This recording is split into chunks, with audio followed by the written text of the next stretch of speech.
Jamaica Bay is quietly earning a reputation as the Big Apple's version of the Bermuda Triangle, with at least 8 dead bodies discovered in and around the area over the past year, some under mysterious circumstances. Investigations into 5 of the 8 floaters who washed ashore or turned up in either Jamaica Bay or the nearby Atlantic Ocean side of the Rockaways have been closed, authorities said. However, many questions still remain. The manner of death on 4 of the bodies was deemed undetermined by the city medical examiner's office, including Emmy Award-winning cinematographer and photographer Ross McDonnell, who authorities have said loved to wild swim in the ocean and other waterways.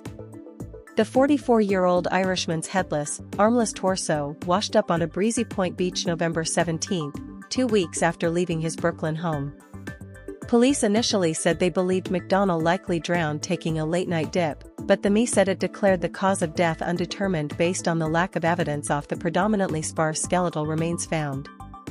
3 other deaths remain under investigation by authorities, including Marco Ramirez, 48, of Brooklyn, who was found dead October 15 along the Cross Bay Boulevard shoreline of the Jamaica Bay Wildlife Refuge in Broad Channel, and an unidentified female who washed ashore in Breezy Point on October 5.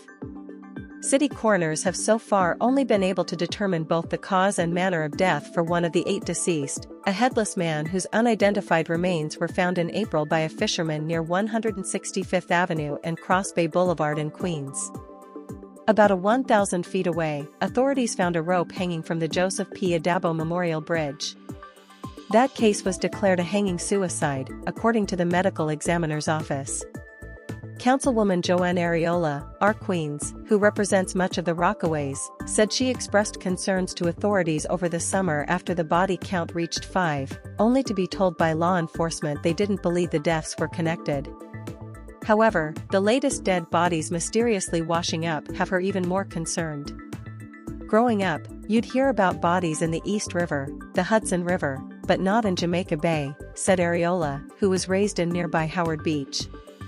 Maybe you would hear about 1 or 2 here and there, a fisherman who fell in, or some other tragedy. But to have so many in less than a year? This is really unprecedented. Residents throughout the Rockaway Peninsula are definitely concerned, said Dan Mundy Jr., president of the Broad Channel Civic Association and the Jamaica Bay Eco-Watchers. I've been living on the water all my life, and I don't ever remember having this much happen all in a year, Mundy said. If there were 8 bodies popping up in another neighborhood in a year, it would be a big deal. The police should be treating this the same way and should let us know what's going on here.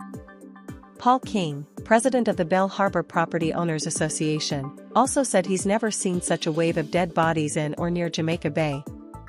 To have 8 bodies wash up since last November, and they have seemingly no connection to one another, it's strange and disconcerting to say the least, said King.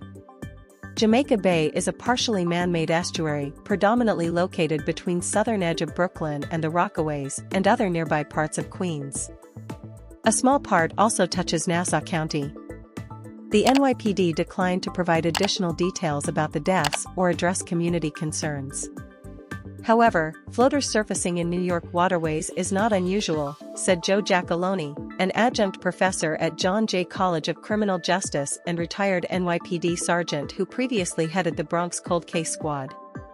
The condition of the remains typically plays a big role in whether coroners and cops can determine a cause of death, he said.